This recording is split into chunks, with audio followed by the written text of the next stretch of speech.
Hi, Nick. How you doing? Good.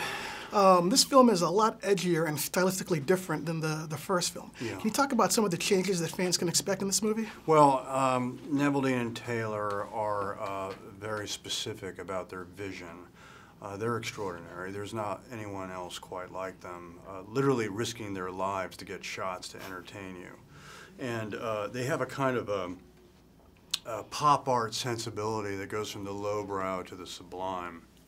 What I think Spirit of Vengeance really provides is a kind of psychedelic experience where you feel like you're really reading a comic book. And, you know, this is something that I think is quite brave, that Sony would actually make a movie that's this abstract. But they did it, and when you see it, I think you're going to see something unique. Yeah, I mean, the animation I thought was brilliant. That kind of caught me by surprise.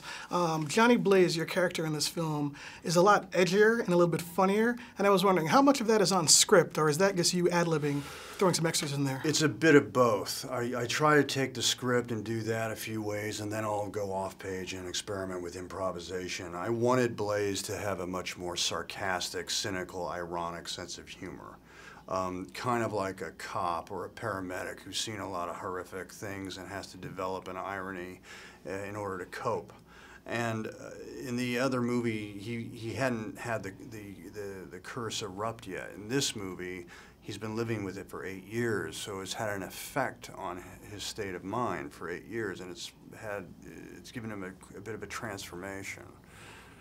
All right, as an actor, you've done a lot of big special effects films, and there's some scenes in this film that are incredible, the construction yard and so on. So when you're filming that, do you really have an inkling of what it's going to look like, or are you sitting there like the fan on opening day going, wow, this is amazing?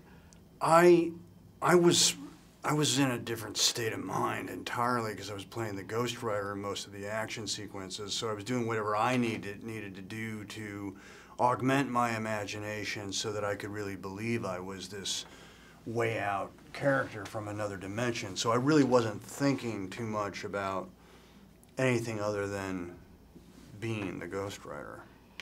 All right, can you talk about that a little bit more? I think for the layman, they don't really understand how much time and effort goes into these special effects scenes.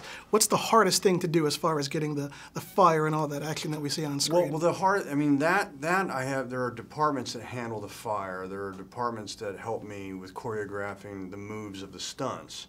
But as a film actor, my job is to organically, make real the Ghost Rider. I have to find a way of believing, honestly, that I'm this character from another dimension. So psychologically, that can be a little bit of a challenge. But physically, I was up for anything.